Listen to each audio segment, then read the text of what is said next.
saka den prayitna samuriris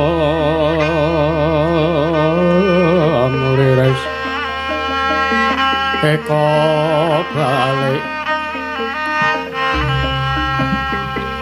titiyane gandayane Trisunya Purnama sasi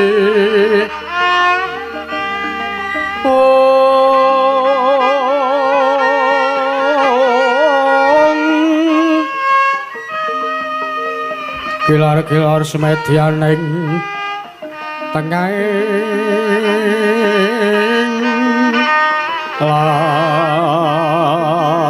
latar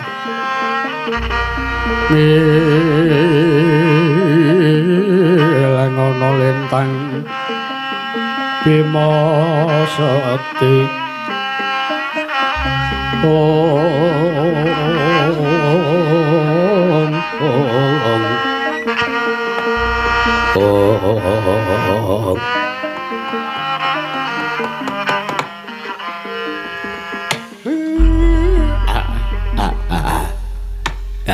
Mbel gagak saduli tomel mel.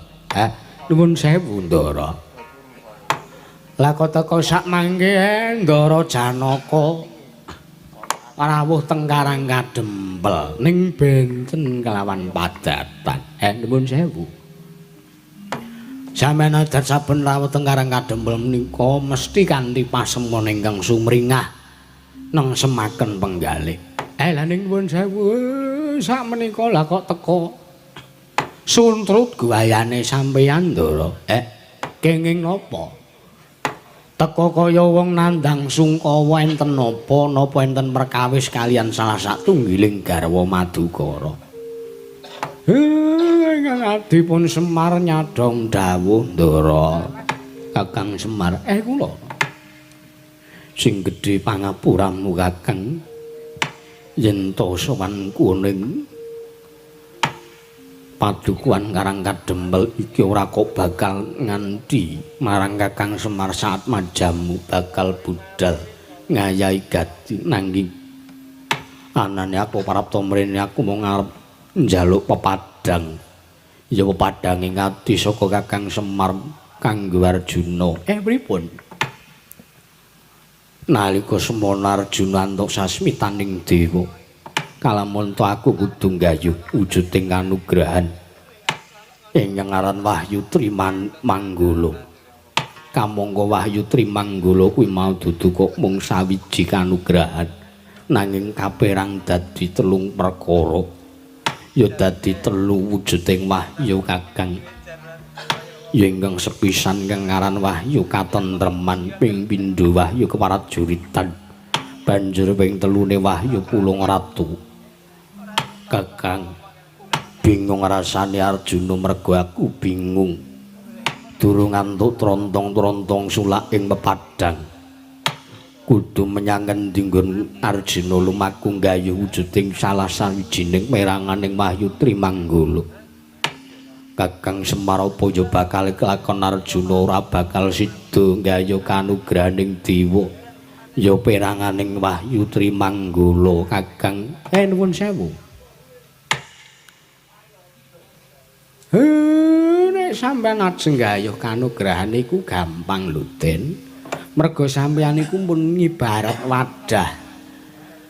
wadah sampeyan iku resik sampeyan ora tau tumindak neka-neka ya senajan to nuwun sewu amit garwane sampeyan niku kathah ning sampeyan sembodo sampeyan tanggung jawab ndhe bojo ya ora mung trima di anu tok ning nggih tanggung jawab beda kalih anak kula genrolos nika iki sing takon bapa mun pirang-pirang ora tau buka ning tak pantak ndas ngono men wong tuwa iki senengane sok kaya ngono iki menengo. Aku mangkel wadi ya kuwi. Wadi ya kan arep.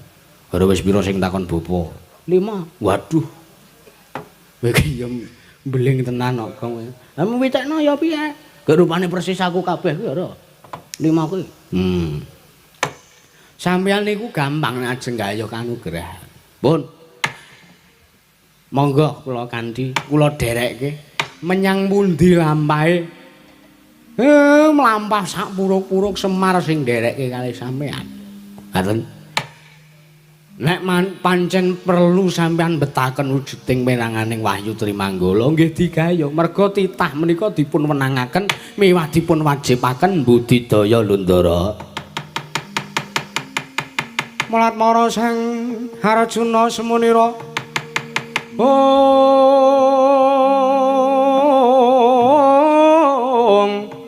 katserpan tingkai mungsu. Om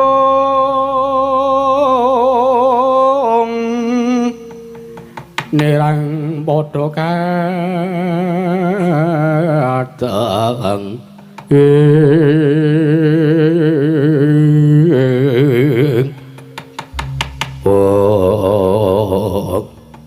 yen mangkono Kakang ndak kira bab perkara nggonku bakal nggayu juting peranganing Wahyu Trimanggala rasa dadak nganti kelawan Kakang Semar.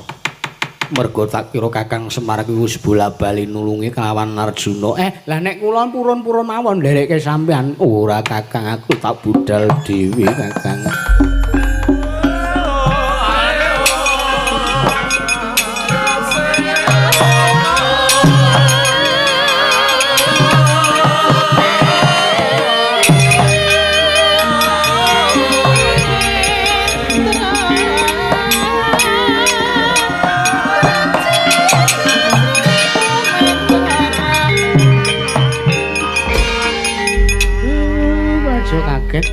Pripun, Mak? Janjane ndaramu kaya ngono. Tindak dhewe ora nganti karo awake dhewe iki ora kok ora butuh ki ora. Terus. Merga Ndara ki ngerti. Lereking lelakon bakal kepiye nggone para Pandhawa nampa piranganing Wahyu Trimanggala bakal kepiye Ndara Janaka ki wis krasa to, Le. Kersanipun Bapak pripun?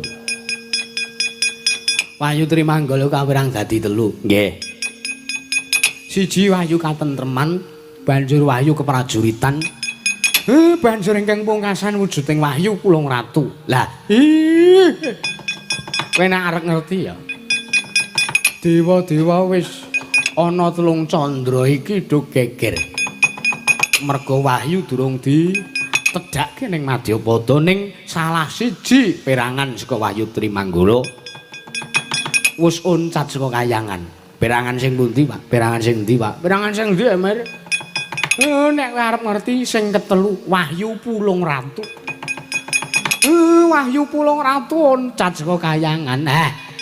Lah saiki mapane ning ngendi ae? Kowe nek arep ngerti tak kandhani. Mapane Wahyu Pulung Ratu kuwi ning negara Ngastina, mapan ning anggane Dewi Banowati. Mula Giri Godanen Dewi Banowati ora pantes ning atase wong wedok sing ora netepi darmaning wanita kok nampa kanugrahaning dewa. Permara renang swaya ngambrengeng kadhe karananing kaswose yen ning marga malatku.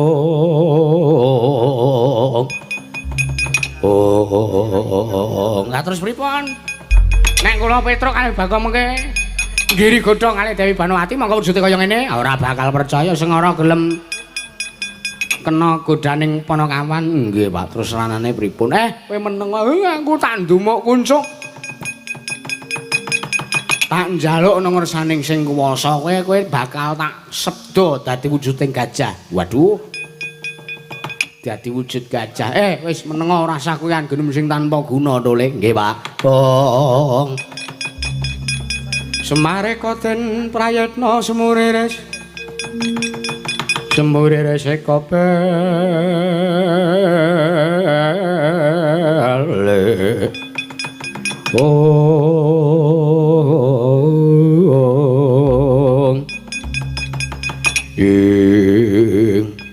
Eling-eling Sang Tilas Semar Badra Titi Sang Hyang Bathara Ismaya Nadyan to derajate ngaceplik nadyan to amung derajating batur nanging tinampa kang dadi sedyane.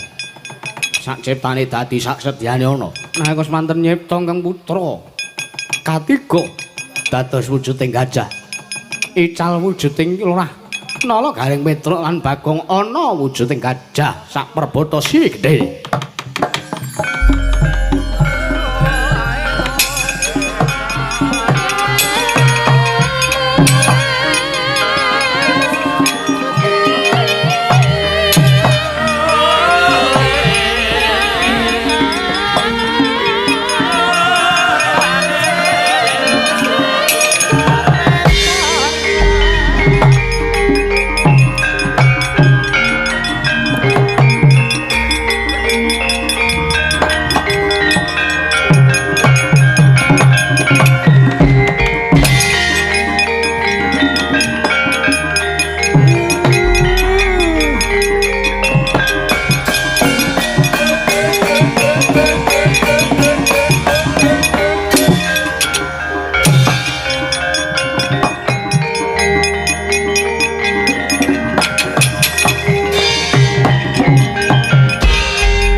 Aku dadi untel-untelan ngene iki piye iki? Wah. Aku kok entuk nggon jembar banget ya, Gong. Apa, Tru? Lho. Iki kok mblendruk iki kaya retok aku dadian. Awakku dadi lemu banget iki piye, Gong? Sik, aku dadi untel-untelan ngene iki piye lho, Tru? Semangka iki siyongku gedhe banget, dawa banget. Lah iki aku dadi lemu banget kaya ngene iki. Gek sikilku yo nggo mlaku, tanganku yo nggo mlaku, mongko gedhe banget. Duh, Pak. Piye wae, Tru? Kok aku kena penyakit beri-beri. Ora. Kaki gajah. Ora, cen gajah tenan. Lho. Iki dadi gajah. Mau dadi gajah apa, Mir? Iya. Kowe entuk nggon apa, Gong? Mbah iki untel-untelan kowe. Oh, telale kuwi. Macan. Rekasa iki. Ngrebeki bocah turu. Mentok nggon apa, Tru? Awak karo sikil. Gareng mentok nggon endi mau? Ya apa ya iki ya? Anak bolongan cilik. Kaya bolongan semut. Nek ambune tengik ya apa ya? Wah, wis. Mudar kowe, Reng. Bendare kok meneng wae iki. Ora tenan iki tengik tenan tok ambune tengik tenan iki, Tru. Ndok nggon silet ngareng wis. Wah, jan wis. Semar iki nek nyebda jan sak keleme dhewe. Wis ben. Temonono Banowati. Terus nek wis nemoni Banowati. Giri godhone. Giri godhone mbuh piye carane leh arep ngiri godho. Terus nek wis mbok giri godho ben nganti keweden. Berarti iki acarane ngapa kuwi, Tru? Ambu. Muring-muring napa piye? Lah sakarepmu kuwi ning bagianmu niki kowe kok. Waduh. Ora nganti konangan. Ha iso konangan modar kabeh. Wah, mbok aja, Tru. Kowe wae nek, Tru. Kowe sing ngarep kowe ku sing telale kowe. Semar ku jan ora tatanan tenan kok ana. Piye? Aku njaluk ngersani Gusti ya wis kaya ngono kuwi dadine. Sagu mangkata ora sagu mati ya wae. Nggih. Wah, jan wis. Ayo, diamuk-amuk yo Banowati yo. Ayo budal ora ana. Yo budal. Sik ya Mak yo njaluk pamit. Hati-hati aja kaya bocah cilik.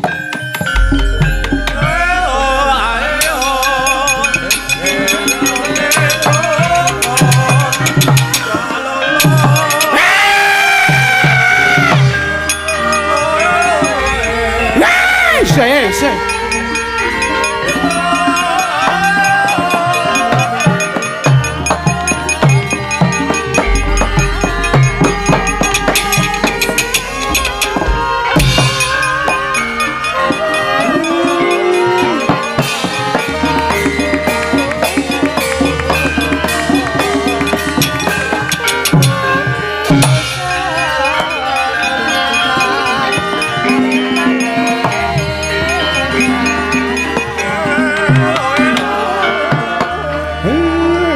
Budal dhewe-dhewe ngayahi kewajibane.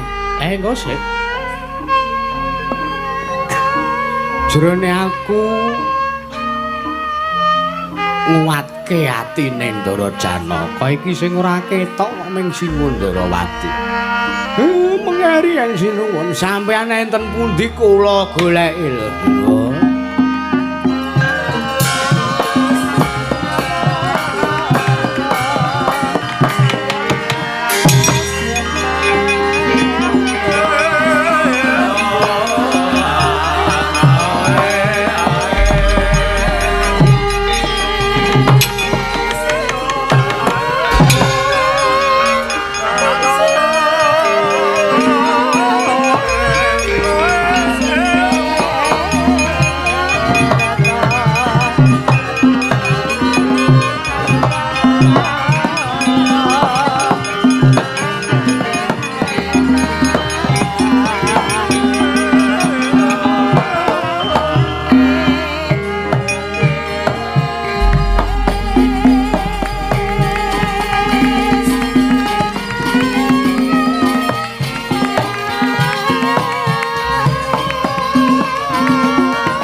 Meraina sumubang nyewangaruna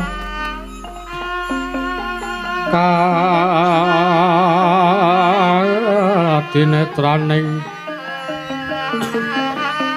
ukarapo sabdaning kukila areng anekara saketar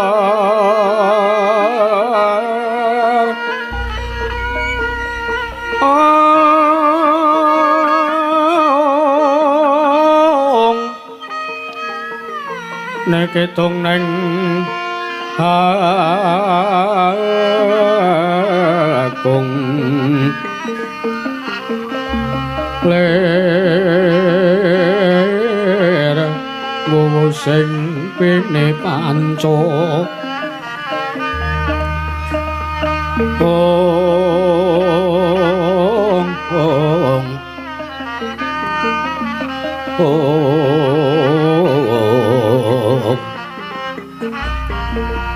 pepetoke ngayam wana manguwuh ing pagakan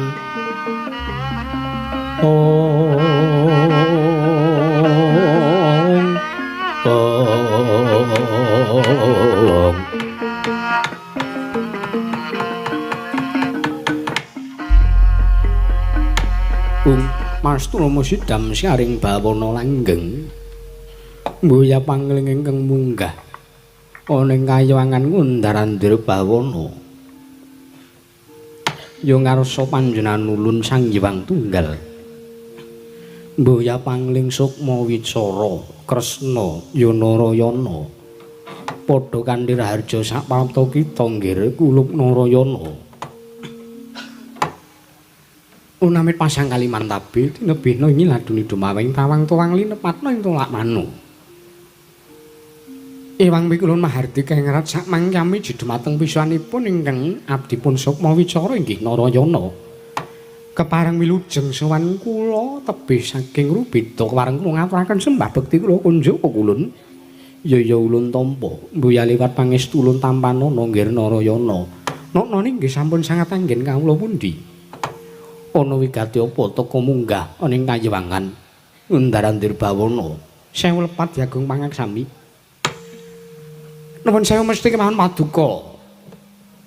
Sang Mahati kengran sampun pirsa dumateng mubah musik kawontenan. Menapa ingkang dados legetan manahing ingkang wayah Punata Ndrawati Pukulun? Pramila walih-walih menapa sak mangke wontenipun ingkang wayah pun sukma wicara sowan menika kula namung badhe nyadhong tumuruning kanugrahaning dewa ingkang sak mangke keduga badhe dipun tedhaken wonten ing Janaloka. Wonten mriki menika Nata Ndrawati wonten ing kayewangan manjing alamantara menika kula namung minangka dados badal wakiling para kadang kula inggih pun para Pandhawa. Jenyatanipun kula ingkang minangka nujungipun para Pandhawa, kula ingkang pinarcaya, kula ingkang dipun pitados dening kadang-kadang kula para Pandhawa. Pramila sakmangke wontenipun kula sowan wonten ing mriki Pukulun, kula namung badhe nyadhong tumuruning kanugrahan ingkang awasta Wahyu Trimanggala. Astulama Sidam sikaring bawana langgeng Kresna kula wonten timbalan. Ya pancen bener. Wahyu Trimanggala sakmengko bakal matedhak ya tumedhak ning Madyapada nanging kawuni ngono nggih. Telung perangan Wahyu Trimanggala ingkang aran sepisan Wahyu Katentreman, ping pindhone Wahyu Keprajuritan, ping telune ingkang aran Wahyu Pulung Ratu. Ya pancen kepara nyata Wahyu tumurun bakal dadi darbaing para Pandhawa ya mung siji ingkang wajib jeneng kita tampa ya kuwi wujuding wahyu katentreman. Wondene sakmengko wujuding wahyu keprajuritan ulun bakal masrahke marang jeneng kita nanging sakmengko paringna ngersane kadang ming Jodipati ya kuwi Si Werkudara.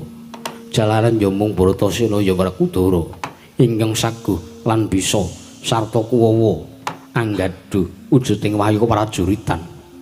Ya mung dadi wuninga nggih yen ta dina sakmengko wujuding wahyu Pulung Ratu wus suncat saka kayiwangan mbuh menyang endi papan dununge.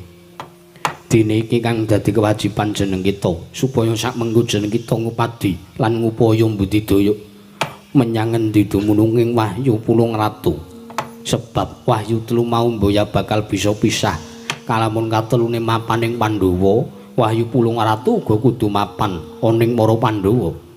Monggo wis pinesti yen wahyu keprajuritan tinampa dening Werkudara lan wahyu katentreman tinampa dening Narayana. Wondene kang wahyu Pulung Ratu mau padinen sayekting kono bakal manunggal teteluning wahyu kang aran Wahyu Trimanunggal ya Wahyu Trimanggala nggih Narayana. Tansah marang pamoring sukma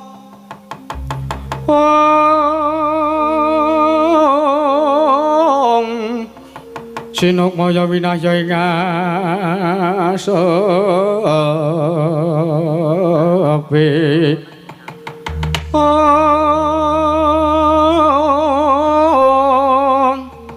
pambukaning warana tarlen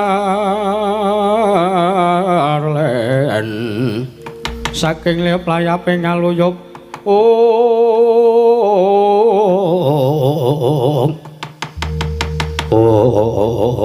menawi mekaten sakmangke kula sagang upadi wonten pundi denengipun Wahyu Pulung Ratu Pukulun yen to pancen kepara nyata jeneng kita sagu marta diaki tampanana wujuding wahyu ing ngaran wahyu katentreman sartane wahyu keprajuritan ingkang mengko keduga jeneng kita masrahke ana ngersane Werkudara nonton ngestaken dawuh sakmangke kemareng kula nampi kanugrahan saking Padha Wewang Pilun padha menang.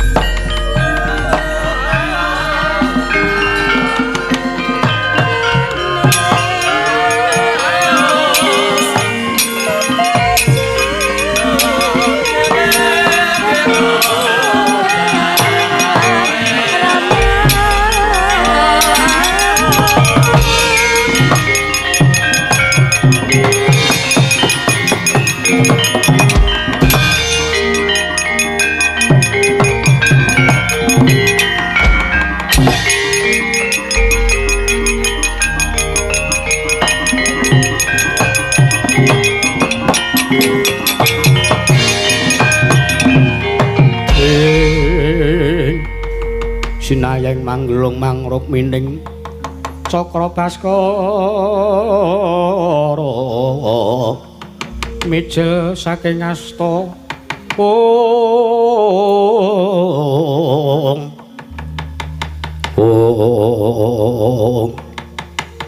Kula ngaturaken manuwun pukulun wondene sakmangke paduka sampun maringaken wujuding anugrahan. Peranganing anugrahan saking Wahyu Trimanggala. Yo. Yen mangkono ulun utusan nglawan jeneng kita marata diaki budal. Sakmengko pasrahna wujuding kanugrahan ana ngersaning Werkudara. Nek ngestaken dawuh nyuwun pamit madal wasilan ngati-ati aja kaya bocah cilik piril.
Mangawawurwuran tengarane ngajurit gong maguru gongso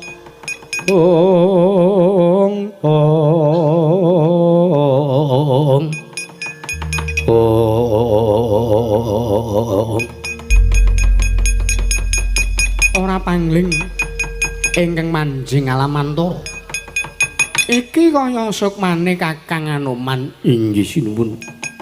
Inggih ingkang abdi pun mayangkara ingkang manjing wonten ing alam mantara. Walah. Lah kok teko dadi manjing ning alam mantara ana apa Kakang ana kedadian apa? Nun sewu. Malah kula pinanggih kalian sinuwun Ndarawati. Momongan kula inggih sesembahan kula. Mugi dados ning kawuningan wontenipun kula ketayalan kados mekaten menika. Awit sakmangke raga kula kabanjut wonten ing negari Ngastina kula mboten mangertosi sakmenika raga kula wonten pundi. Raga kula dipun banjut dening Nalendra Yaksa inggih pun Prabu Kumbara Yaksa. Satemah sakmangke kula kecalan dhateng pundi papan dunungipun raga kula sinuwun ing kakyatri sang kapirangu ari nangkul kinempet kempet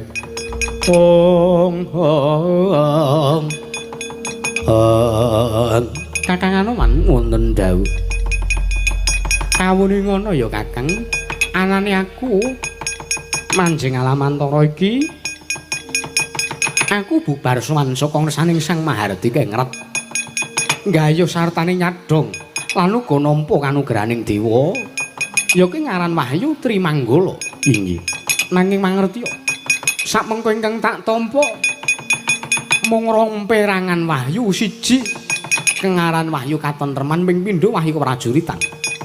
Inggih dene ingkang oncat saka kayangan lan durung tak tampa iki mau ya kuwi wujuding wahyu Pulung Ratu. Lah mula kang saka kuwi ayo bareng-bareng lakuku. Bareng lakune Kakang Anoman ngupadi ana ngendi wujuding wahyu Pulung Ratu. Monggo kula dherekaken sinuwun. Ayo Kakang Anoman tak dherekake.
Siswa matur wereng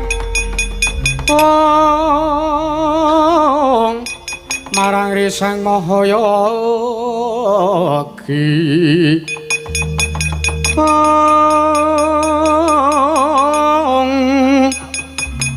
Sang Wipra kadiparan karasaning Hyang Budipati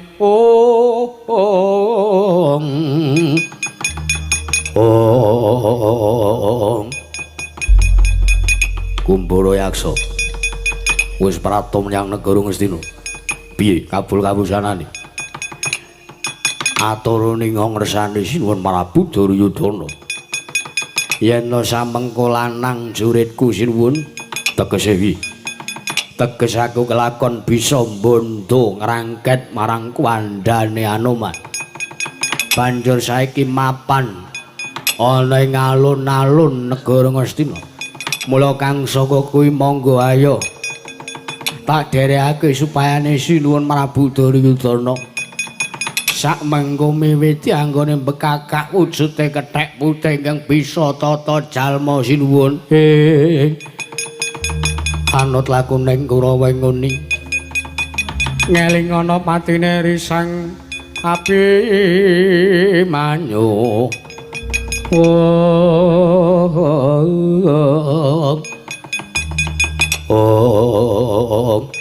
yen mangkono dikeke mangsane digelak wancine gage miwiti bekakak kuandane Anoman.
Mangka anggro sersumbar mawa lendok bumi kancing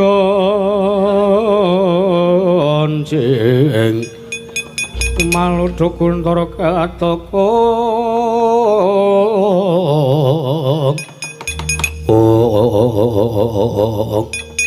ayo semanten sigra ngasta ujuting bedama nenggih nata ngasina Sang Prabu Jaka Widana mengajab warsani gas janggane Risang Anoman ndadak sakoleng mangke ingkang mlajar mlebet wonten ing alun-alun inggih Gajah Binggala. Gajah sabdaning Sang Hyang Semarbatra ingkang dumadi saking Panakawan 3 cacahipun. Nenggih Sang Hyang Nalagareng. Lurah Petrawa dening Lurah Bagong. Nalika semanten mulat nata ngastina sani gas janggane Risang Anoman cinandak wani den talih lan den uncalaken wani geger Sang Yapara Kurawa.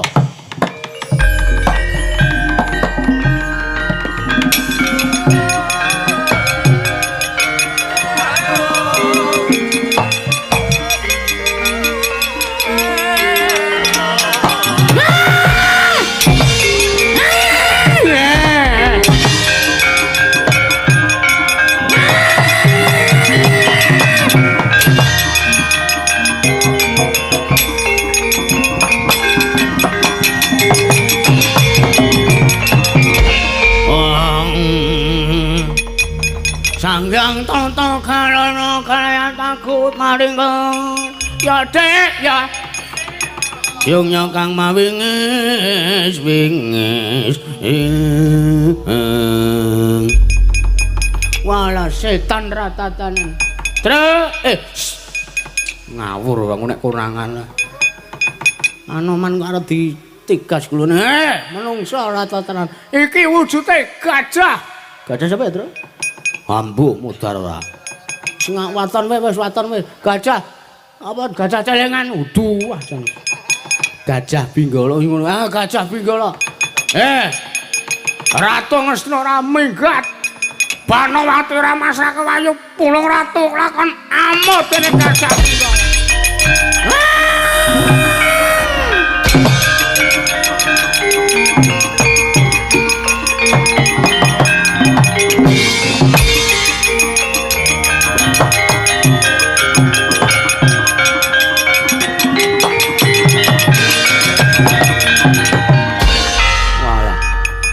Teka dadi ana ingkang nulungi karo jagate Anoman.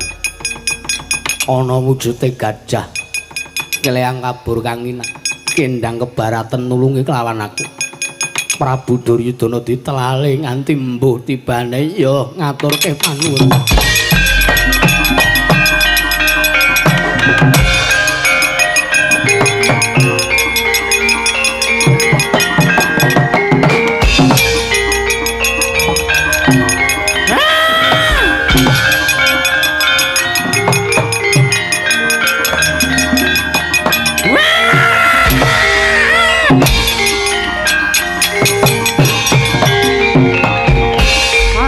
Yutama ngambararum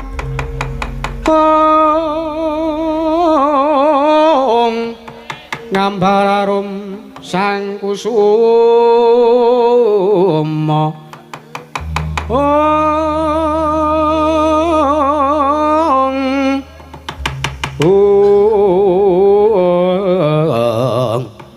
yatal mawur madu pronto madu Bronto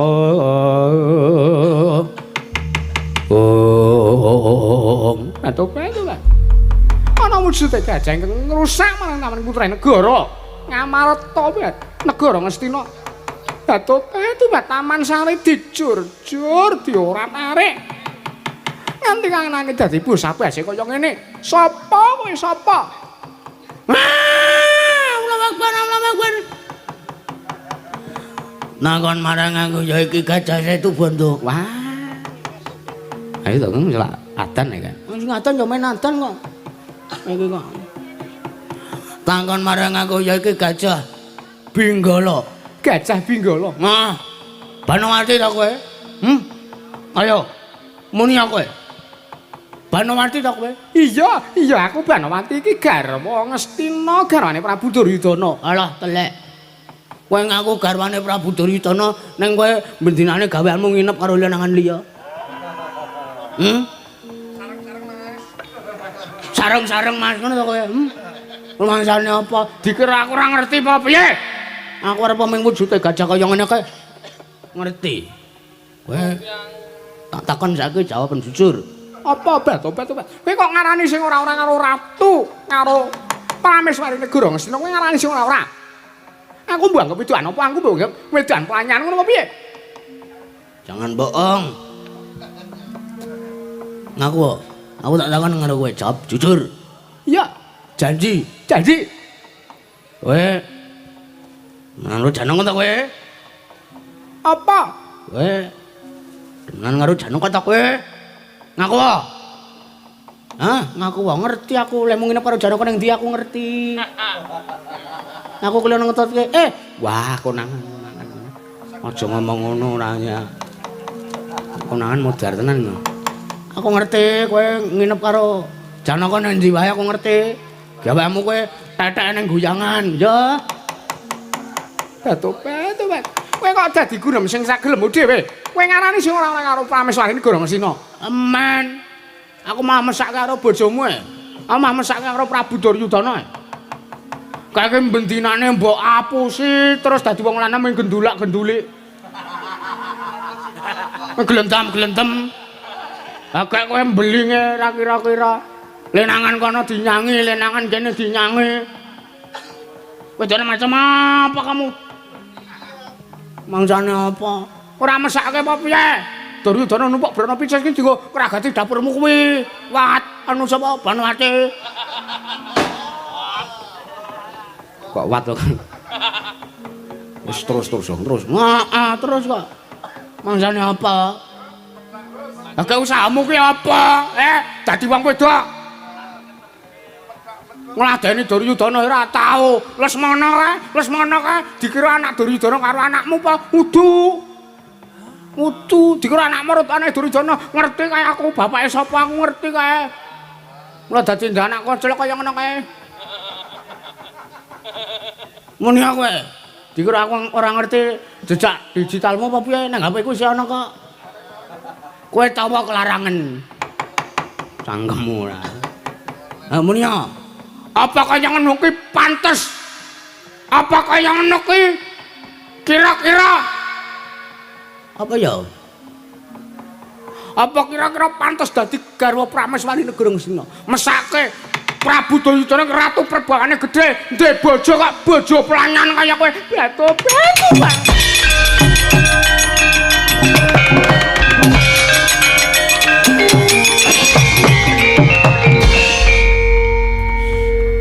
Apik kok. Iya apik ora usah diobah-obahke. Aku mbok tak melu krungu wis meneng kok. Mengko meng dadi perangane wadidang kok. Dioyak kok. Dioyak. Ora mandeg kelakon tak gadeng tak telale kowe.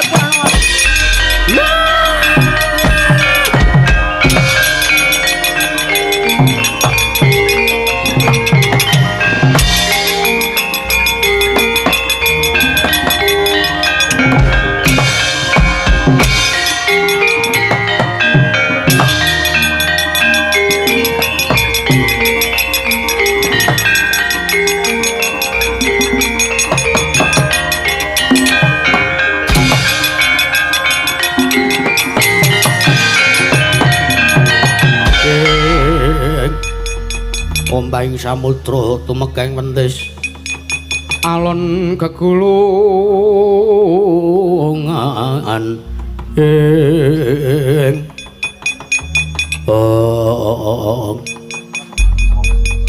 sing bener ngono kuwi ora gulung-gulungan. Iya tak sawang nggonmu tapa kaya jugar kena ngapa Werkudara? Mergo aku ngrasa yen to jlitheng kakangku bakal paring kanugrahan ora ngusane Werkudara. Ya, pancen bocah ingkang lante panggrahita sumurupa. Aku lagi wae saka sowan. Saka Kayuwangan Ngondaran Bawana sowan ngersani Sang Mahardi Kengrat. Ya, kabul kawusalane piye? Nalika semana pun Kakang nampa peranganing Wahyu Trimanggala. Pun Kakang ngantuk peranganing wahyu katentreman. Banjur Siadi sak mengko keduga nampa wujuding wahyu keprajuritan. Piye kira-kira trima apa ora? Ya wis. Gandeng aku go wis nuku kanthi srana. Laku tapa brata.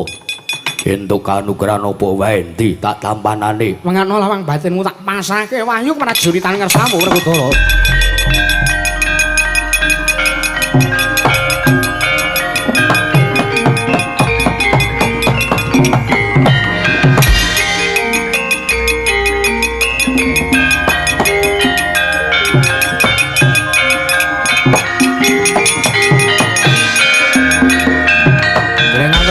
Samimbal wacana kasal pelajaripun Sang Raden Arjuna Koko Prabu nyuwun senjata miturut.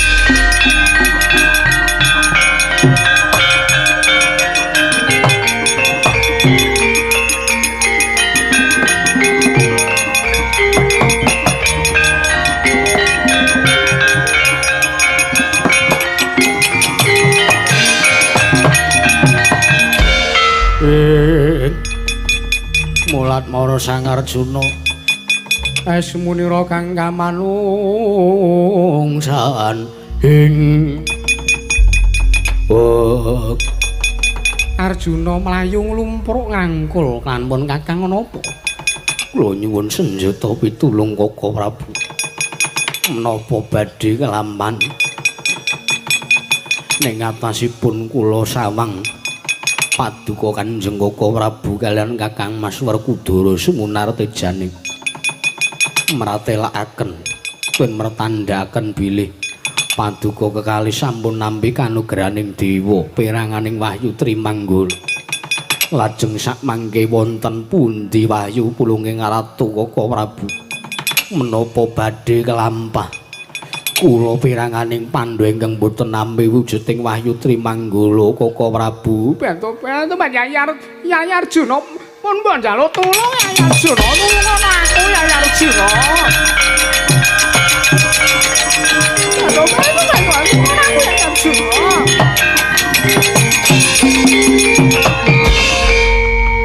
Kakang Mbok Banowati iya bantu Yayi Arjuna tulungan aku ya Yayi Arjuna tulungan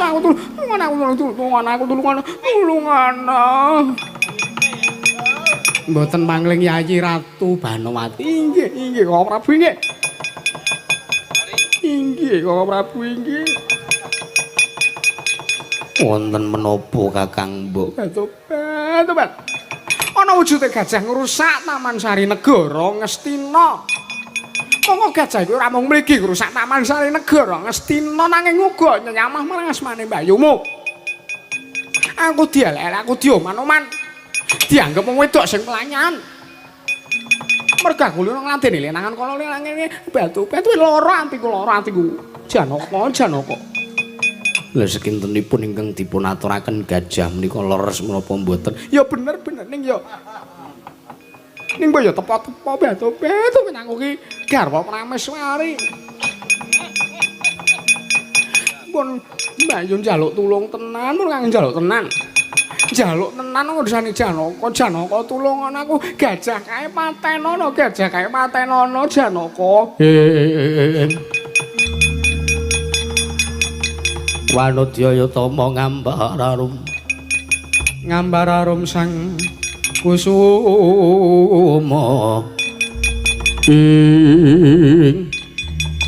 nalika semanten Risang Dewi Banowati supe dateng pepaliing Jawata dawing dewa nalikanipun pikantuk wahyu Pulung Ratu mboten kenging singgolan kalian priya laminipun kawandosa dalu kawandosa dinten paranjing mangke sigura ngrangkul ungayaning kang rayi Sang Raden Janaka wujuding wahyu Pulung Ratu cacaking Dewi Banowati mancing angganing Dyan Arjuna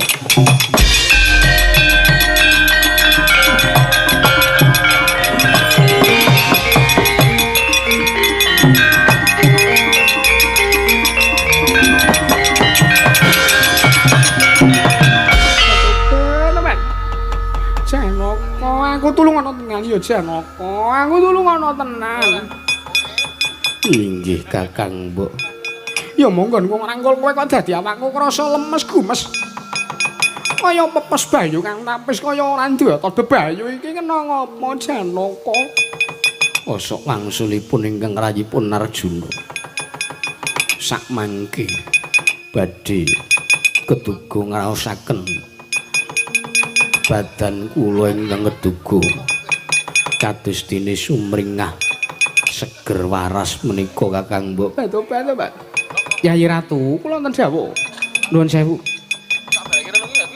menapa sakmangke sekedhipun Yayi Ratu Banowati mboten ngraos mboten gadhahi rasa pangrasa lan mboten ngrumaosi kados pundi sakmangke anggen paduka ngrangkul dhateng ungayanipun Yayi Arjuna menika keduga ndadosaken srana onsating wahyu Pulung Ratu sakmangke manjing angganipun Yayi Arjuna lho Yayi Ratu beto wahyu Pulung Ratu oncan kok Prabu inggih ya men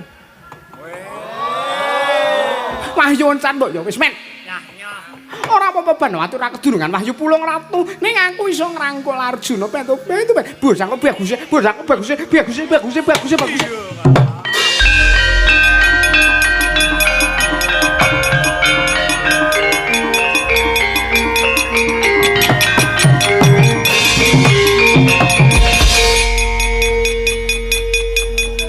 piye kaya ora piye-piye. Melu ora? Melu. Dadi Subuhan. wah. Selak wudu antri karo kowe.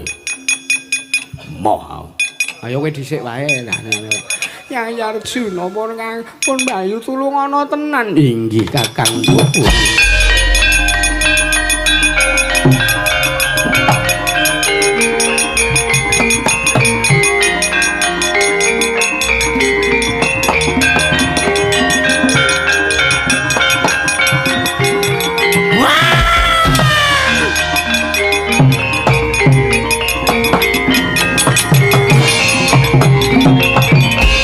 Lara apa? Ngenangi dhewe aku. Gendaan ro Janaka tenane. Ayo. Panowati. Iki Janaka gajah iki Janaka iki tulungan aku tenan. Inggih sare. Gajah iki lelek karo aku. Inggih. Matenono Janaka matenono. Inggih sare. Ayo. Arep ngamar to kowe? Ayo Kakek. Tak pesenke hotel. Batu pada kaya ngono ki lho njur kepiye. Gajah ora minggat. Kelakon mati dene. Mengkeri Ndara.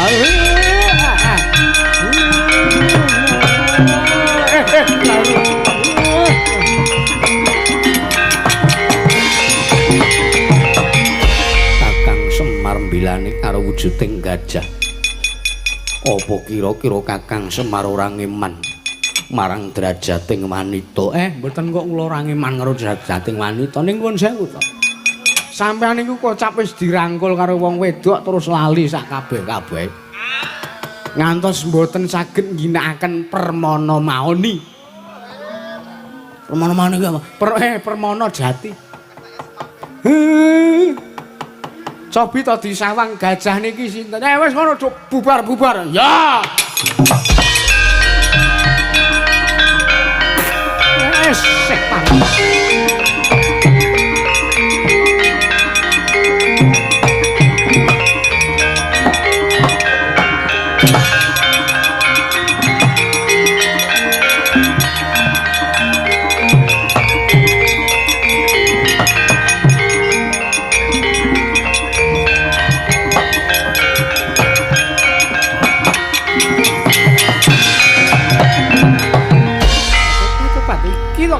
Iki menungsane menungso ora tatanan iblis. Menungso ora tatanan iblis lanat kanjingan. Kepanjingan iblis menungso kepanjingan iblis. Kowe to menungsane. Kowe menungsane. Batu-batu dikeplaki kok malah cumar-cumir.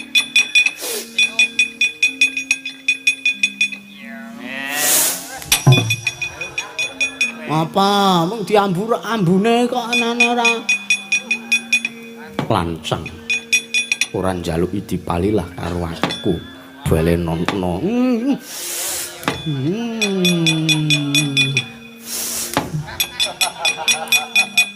Bedhi agalan tenan. Arek maju rene. Asik. Urung dikeplaki cumar-cumir menungso ora tatanan. Menungso apa kowe? Menungso apa kowe?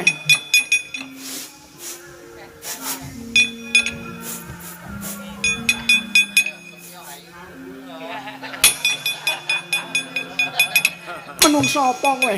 Menungso apa? Lho, batu-batu gegem.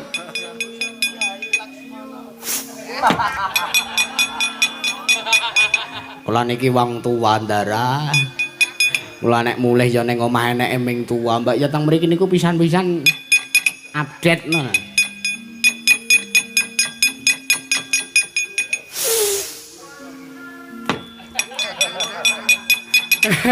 Wedhus tenan kok rayane. Kakang mbok kula aturi kundur. Tobat.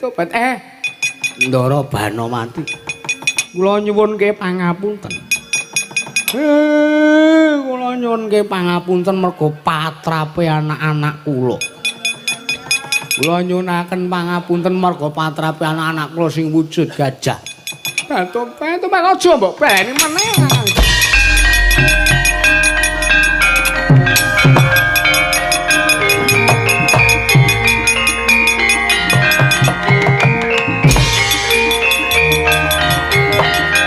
Dara, yo.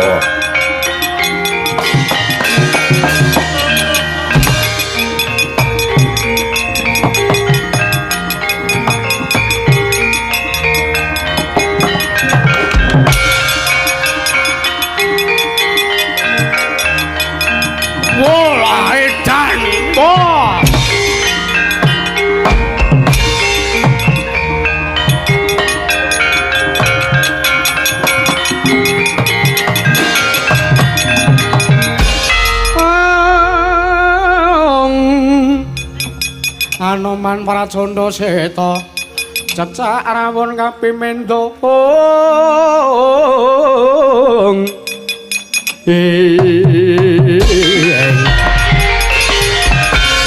ayo bali kowe momong aku kowe ora gelem bali aku sing diluputke karo dewa yo aku bali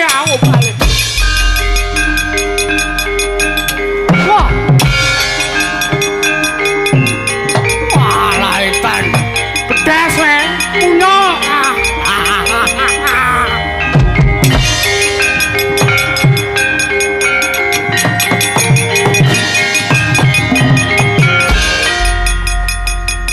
tak kira wis rampung yen mung perkara nyeblakke mbarat kula sing durang nrimake Yayi Werkudara rampung ngono ya.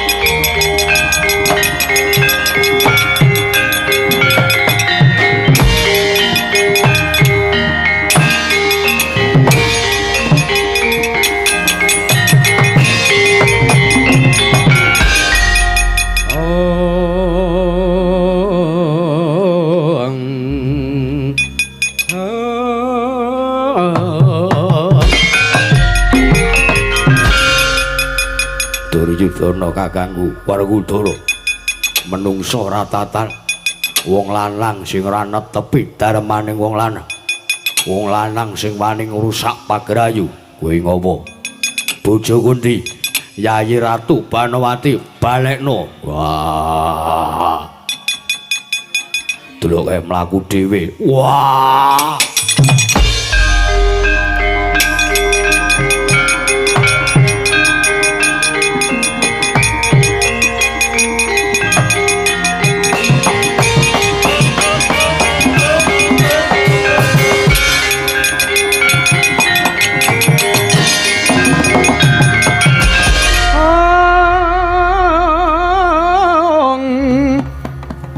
jenang sela ager-ager wah water kali sesonderan apurenta wonten lepat kula sakanca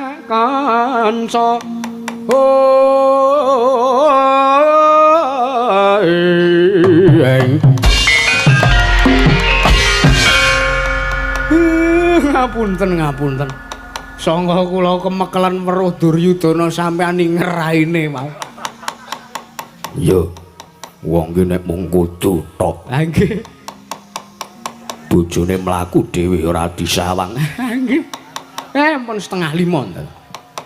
Pun peranganing Wahyu Trimanggala inggih Wahyu Trimanunggal sampun dados tunggal wonten anggenipun para Pandhawa. Yo. Kula ngaturaken manuwun lan kula nderek mangayu bagya awit kasembadan para Pandhawa nggayuh wujuding Wahyu Trimanggala. Inggih Wahyu Trimanunggal. Wis ana panutuping ngatur kula. Slamet to sing nanggap, slamet to sing ditanggap. Slamet to sing nonton tanggapan. Mugi-mugi sak pengker kula sak rombongan saking mriki. Sak mangke keduga warga ing Sukoreja dalan duwel lan sedaya kemawon pinaringan gangsar lancar wilujeng niring sambikul tebih saking Rubeda cinaketna mring Karahayandara yo Semar dipun tutup karining Gudha Kandara paripurna jaya Wijayanti matur nuwun.